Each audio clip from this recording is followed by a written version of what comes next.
O Senhor esteja convosco. Proclamação do Evangelho de Jesus Cristo segundo Mateus.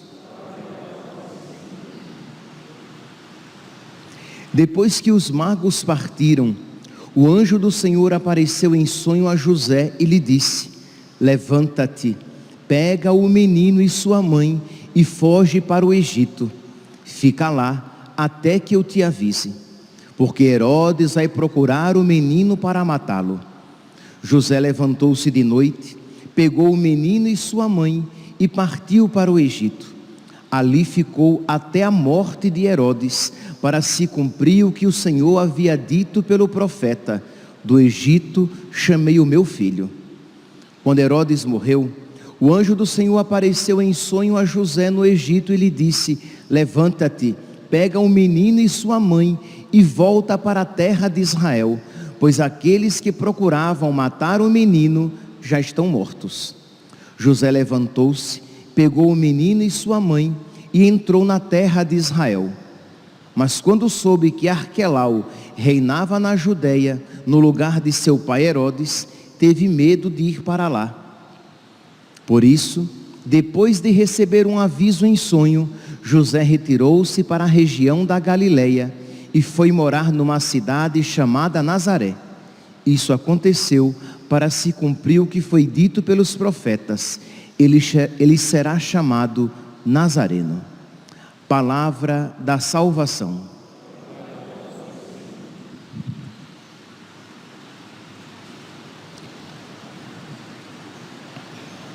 Caríssimos irmãos e irmãs, estamos celebrando a festa da Sagrada Família do ano A.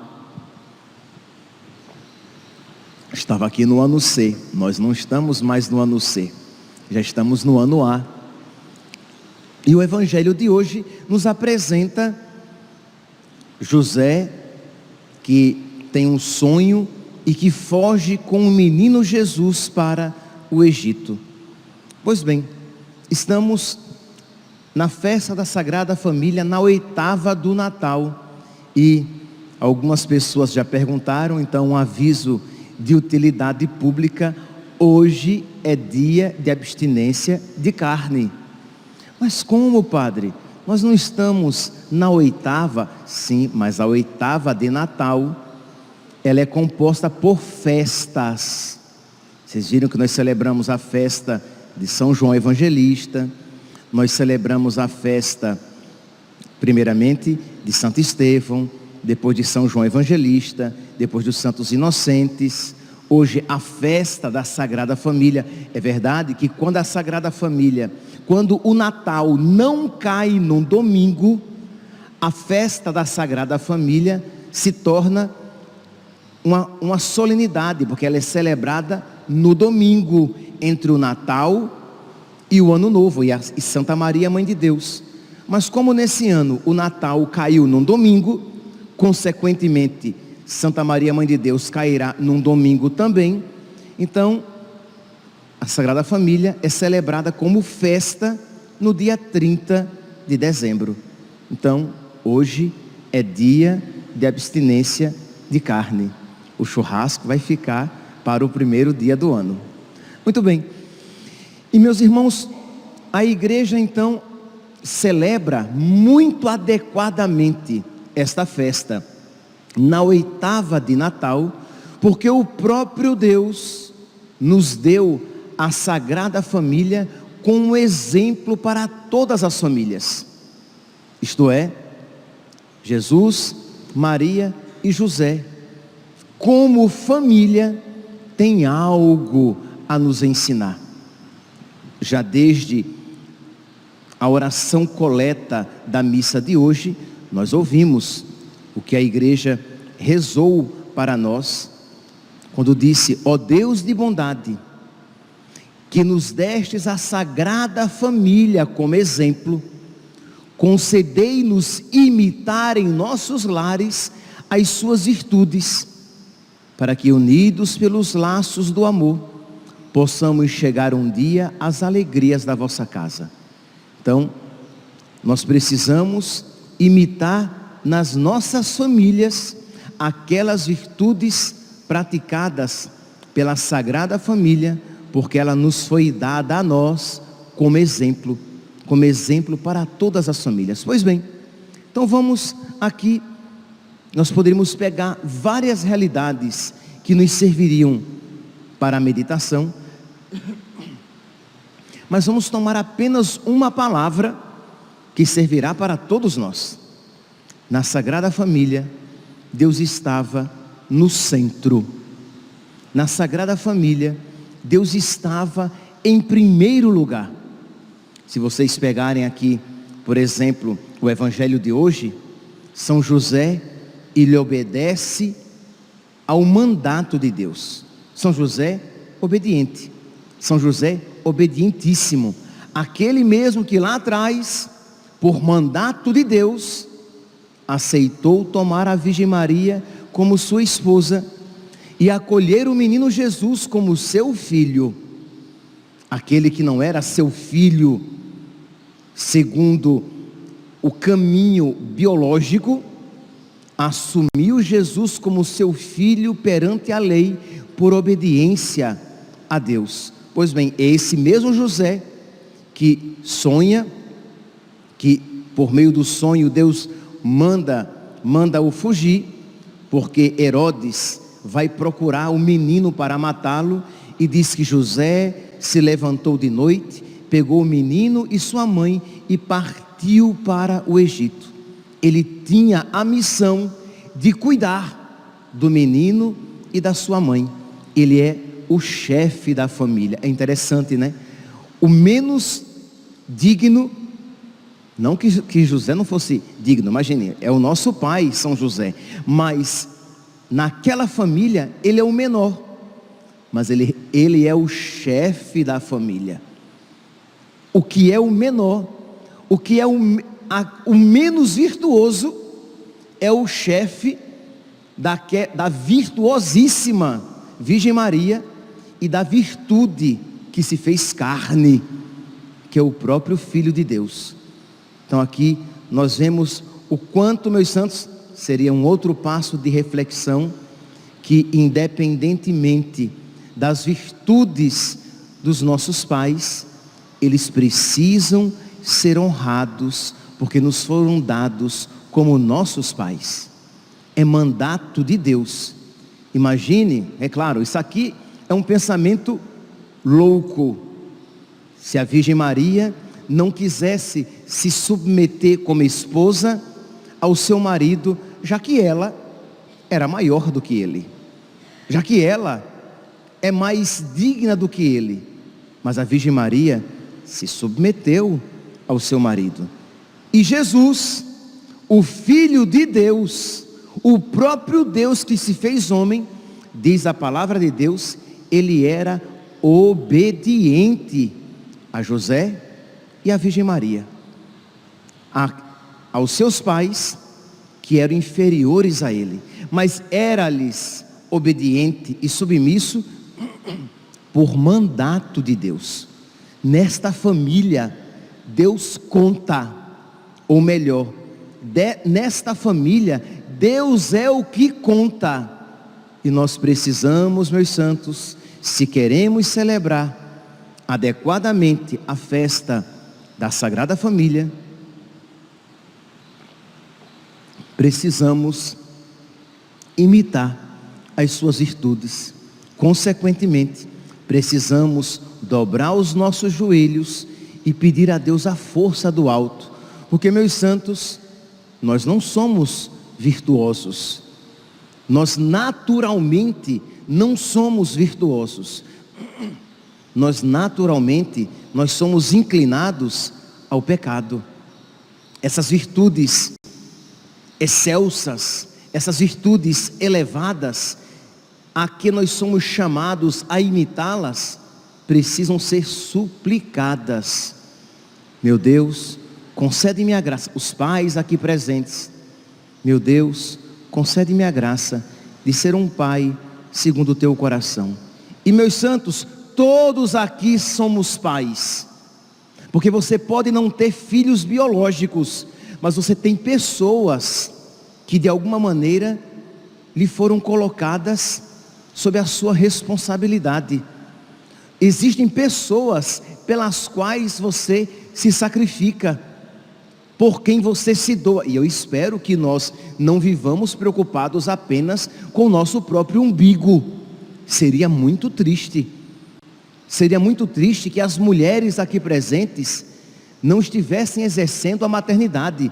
Lembre-se que a nossa santinha, de quem nós temos as relíquias aqui no nosso altar, Santa Teresinha do Menino Jesus, jovenzinha, mocinha, já foi tomada por uma profunda e forte maternidade, quando ela assumia espiritualmente as pessoas, para por elas se sacrificar e por elas rezar. Então, a maternidade e a paternidade não são primeiramente nem simplesmente biológicas, porque também existe a desgraça de pessoas que são até biologicamente pais e mães, mas que não são pais e mães de fato. Então, repito, esta palavra se aplica a todos nós. Então, quando eu digo pais e mães aqui presentes, imitemos as virtudes da Sagrada Família. E é óbvio, né, que eu estou me colocando, porque deixareis vossos pais, mas tereis muitos filhos. Eu tenho um monte de filhos. Eu que queria ser pai de no mínimo 5, Deus caprichou, né? Deus me deu muito mais. Então, os padres, as freiras, as pessoas solteiras, os que não têm filhos, somos todos chamados à maternidade e à paternidade espirituais. Somos todos chamados a imitar as virtudes da Sagrada Família, isto é, a colocar Deus e a vontade de Deus em primeiro lugar, no centro das nossas vidas, porque isso fizeram Jesus, colocando a vontade de Deus em primeiro lugar na sua vida. Eis que venho fazer com prazer a vossa vontade, Senhor. E quando era submisso a José e a Maria, porque esta era a vontade de Deus, e assim fizeram São José e a Virgem Santíssima, fazendo em tudo a vontade de Deus. Pois bem, então isso nós vemos no Evangelho de hoje, mas também em Lucas, capítulo 2, versículo 22, quando diz que José e Maria levaram Jesus para o apresentar ao templo. Não era necessário apresentar Jesus no templo, porque Ele é o Senhor do templo, mas por obediência a Deus, à palavra de Deus, à vontade de Deus, José e Maria levaram Jesus ao templo. E quando Simeão viu, disse: agora sim, Senhor, deixai ir em paz o vosso servo. Por quê? Porque ele estava vendo o cumprimento da profecia. Aquela profecia se cumprira, aquela profecia tinha se cumprido por causa da obediência de José e Maria, que levaram o seu filho ao templo. Eles poderiam dizer: não é necessário, gente, eu não preciso apresentar Jesus ao templo, que afinal de contas Ele é o Senhor do templo. Mas eles foram obedientes. Também nós vemos esta obediência à vontade de Deus, esta centralidade de Deus na família de Nazaré, quando Jesus, rapazinho, hominho, sim, porque segundo a lei judaica, com 12 anos, ele já era, né, um homem, ele já podia participar do templo, ele já era adulto. Pois bem, Jesus com 12 anos, ele vai com os pais e ele fica no templo. Os pais, normalmente, as famílias iam em caravanas, então, um tomava conta do outro, naquela grande caravana. E diz que eles voltaram, mas o menino Jesus, por obediência ao Pai, ele permanece no templo. E coitada da Virgem Maria ficou aflita, misericórdia, porque imagine se as mães da terra que são pecadoras, que amam imperfeitamente, se perdem um filho, creem em Deus Pai, arrancam os cabelos. Imagine a aflição do coração da Virgem Maria, volta angustiada com São José ao templo, encontram o menino Jesus lá, ensinando a lei aos mestres, e ela pergunta: meu filho, pelo amor de Deus, o que foi que você nos fez? E ele diz: não sabia. A senhora não sabe, minha mãe, que eu devo cuidar das coisas do meu pai? E diz que a Virgem Maria acolhe aquilo, guarda no seu coração. Mas o menino Jesus, depois de ensinar, de deixar claro à Virgem Maria e a São José, de que ele tem uma missão, que é cuidar das coisas do Pai, diz que ele volta para casa e era submisso a Maria e a José. Percebe aqui, meus santos, então, esta centralidade. E, meus santos, vocês sabem que não existe romantismo em ser fiel à vontade de Deus, que não existe romantismo falar da centralidade da vontade de Deus na nossa vida. É uma luta, é um combate, porque nós somos pecadores e nós temos a tendência de nos rebelar contra a vontade de Deus, de interpor, de impor a nossa vontade à vontade de nosso Senhor. Por isso, sem oração, sem verdadeira oração, sem encontro cotidiano com Deus, sem ser alimentado pela palavra e pelo sacramento, nós não teremos a força necessária para viver as virtudes da Sagrada Família, a centralidade de Deus na própria vida, na própria família. Pais, mães, isto é, todos nós aqui presentes, peçamos a Deus hoje, no dia da Sagrada Família, esta graça. Pois bem, não é homilia dominical, não dá para se estender muito. Então, um primeiro passo, um primeiro aspecto. Um segundo aspecto que eu gostaria de refletir também neste dia da Sagrada Família. No primeiro, a centralidade de Deus na nossa vida. O segundo aspecto, o quanto agrada a Deus viver em família, honrar a família, viver a virtude, esta virtude, as virtudes da Sagrada Família nas nossas famílias concretas. Se você pegar o Decálogo, os 10 mandamentos, você vai ver que você vai encontrar os mandamentos mostrando a vontade de Deus, ou faça isso, ou não faça isso. Mas o quarto mandamento da lei de Deus, ele é o único que traz uma promessa. Você vai encontrar amar a Deus sobre todas as coisas, você vai encontrar não matar, você vai encontrar não pecar contra a castidade, você vai encontrar não furtar.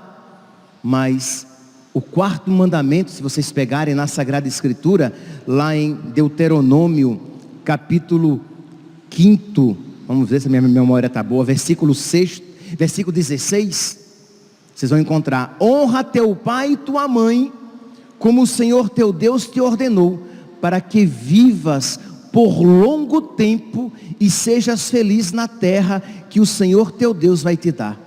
Isto é um mandamento que vem com uma promessa.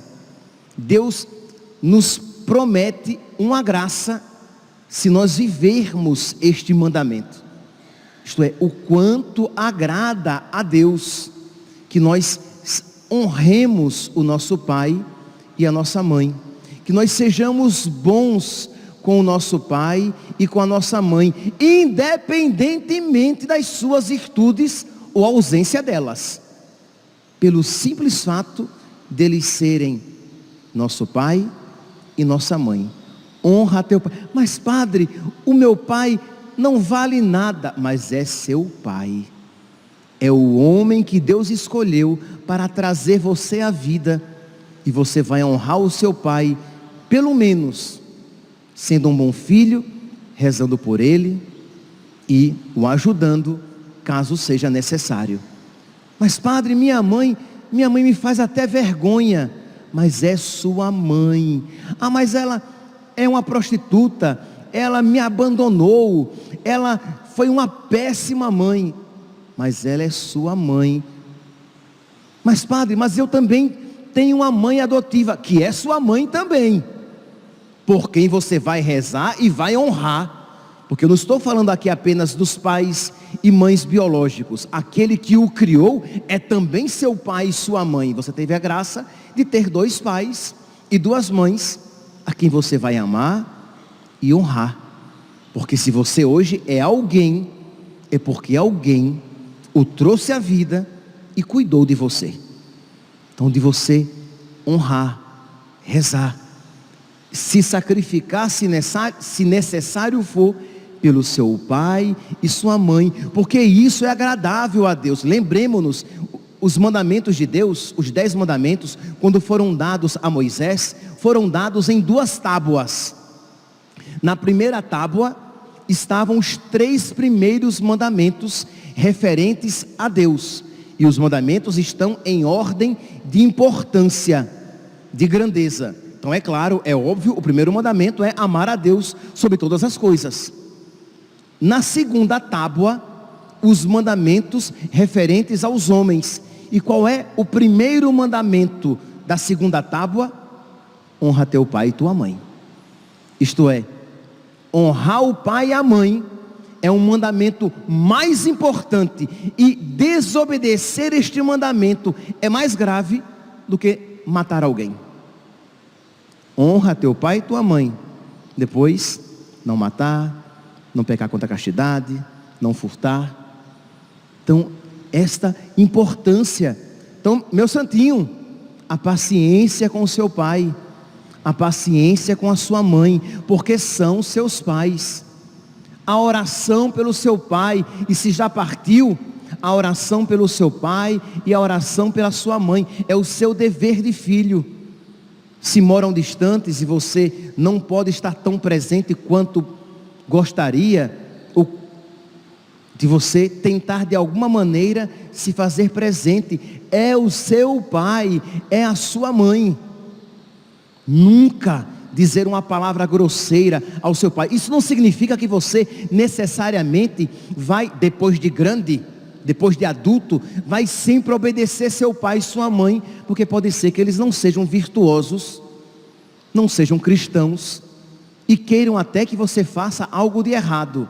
Você pode até não fazer o que eles dizem, mas nunca deixar de respeitar, de honrar. E se você ainda não é dono do seu nariz, obedecer seu pai e sua mãe, só se eles pedirem algo contrário à lei de Deus. Senão, honra teu pai e tua mãe. E nesse sentido, a primeira leitura de hoje, retirada do livro do Eclesiástico, é uma leitura tão bela, que poderia ser matéria de reflexão, de meditação. Deus honra, olha aqui, quantas promessas de Deus para os filhos que honram seus pais. E aqui, quando eu falar pai, você pode também colocar a mãe. E quando eu falar mãe, você pode colocar o pai também. Isto é, quem honra o pai e a mãe. Deus honra o pai nos filhos e confirma sobre eles a autoridade da mãe. Quem honra o seu pai alcança o perdão dos pecados, evita cometê-los e será ouvido na oração cotidiana. Repare, veja, pelo amor de Deus, quantas promessas há para aquele que vive, que obedece este mandamento. ele alcança o perdão dos pecados, ele receberá a graça de Deus para evitar cometê-los, e quando ele rezar, ele será atendido. Quem é que não ouviu dos próprios pais a expressão: um bom filho terá bons filhos? Um bom filho, e está enraizado, inspirado na palavra de Deus. Continua: quem honra, quem respeita a sua mãe, ajunta tesouros no céu. Isto é, o bom filho, ele tem um tesouro imenso. Deus o enriquecerá, porque quem honrou seu pai e sua mãe, de alguma maneira, isso fazia por causa de Deus, honrava também a Deus, de quem procede toda a autoridade, de quem procede toda a paternidade e maternidade, porque foi Deus quem nos deu pai e mãe aqui na terra. Quem honra seu pai terá alegria com os próprios filhos. Lembra daquilo que eu falei? Que um bom filho terá bons filhos? Pois bem, quem honra o pai terá alegria com os filhos, e no dia que rezar, será atendido. Segunda vez, uma leitura tão curtinha, e repete: e quando ele rezar, ele será atendido, porque ele é um bom filho, porque ela é uma boa filha. Quem respeita o seu pai terá vida longa. Meu filho, ampara teu pai na velhice, e não lhe causes desgosto, mesmo que ele perca o juízo. Isto é, o pai perdeu a lucidez. Você pode compreender isso de uma maneira física, psicológica, mas você pode compreender isso no sentido moral. Seu pai perdeu o juízo, está metendo os pés pelas mãos e fazendo coisas que não deve, e você não vai desonrar o seu pai. Você não vai fazer como aquele filho de Noé, que quando Noé bebeu demais e ficou pelado, ele olhou para a nudez do pai. Os outros filhos cobriram a nudez do pai. Ele desrespeitou o pai. É verdade que Noé tinha errado. Noé tomou demais, encheu a cara. Mas os filhos deveriam cobrir a nudez do pai. Isto é, cobrir com um véu de caridade os erros do pai, e não, de alguma maneira, passar na cara e mostrar para os outros quão pouco virtuosos são os seus pais e suas mães. Entende, meus filhos? Entende, meus santos? O que significa isso? Então, esse zelo, é por isso também que é tão importante rezar pelos padres. Eles são seus pais, nós somos seus pais, e quando vocês virem coisas tristes dos seus padres, ao invés de saírem por aí fofocando e comentando, vocês vão cobrir com um véu de caridade e vão rezar pelos seus padres. Quando vocês virem que eles não são tão virtuosos quanto deveriam, e não são santos como deveriam, vocês vão cobrir com um véu de caridade e rezar pelos seus padres. Mas existe um gosto entre os cristãos, entre os católicos, de mostrar como são feios os seus pais espirituais, como são pecadores os seus padres, sem exercer este mandamento de cobrir com um véu de caridade aquela virtude que, repito, eles deveriam ter. Entende, meus santos? É uma palavra, é uma leitura que nos leva a tantas aplicações na nossa vida, e isso se aplica ao pai, à mãe, isso se aplica aos sacerdotes, aos religiosos, mas isso se aplica também àquelas pessoas que de alguma maneira têm uma autoridade sobre vocês, de vocês terem este respeito filial, este amor filial. Procura ser compreensivo com ele, não o humilhes em nenhum dos seus dias de sua vida.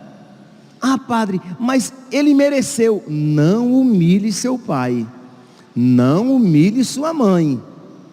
Ele não é um igual a você. Ele não é como seu irmão ou como seu amigo. Ele é seu pai. Ele é sua mãe. Ele é seu padre. Ele não é como se diz lá um pareia seu. Pareia ele merece respeito. Não o desonres, mesmo que ele mereça. A caridade feita a teu pai não será esquecida. A caridade feita à tua mãe não será esquecida, mas servirá para reparar os teus pecados e será para a tua edificação. Mais uma vez a palavra diz que Deus olhará com misericórdia para os nossos pecados, para os pecados daqueles que honraram seu pai e sua mãe. Meus santos, já falei mais do que tinha pretendido falar, e era uma homilia semanal, não dominical. Então, coloquemos em prática essas virtudes, e nesse dia da Sagrada Família, rezemos pela santificação das nossas famílias. Louvado seja nosso Senhor Jesus Cristo, para sempre seja louvado.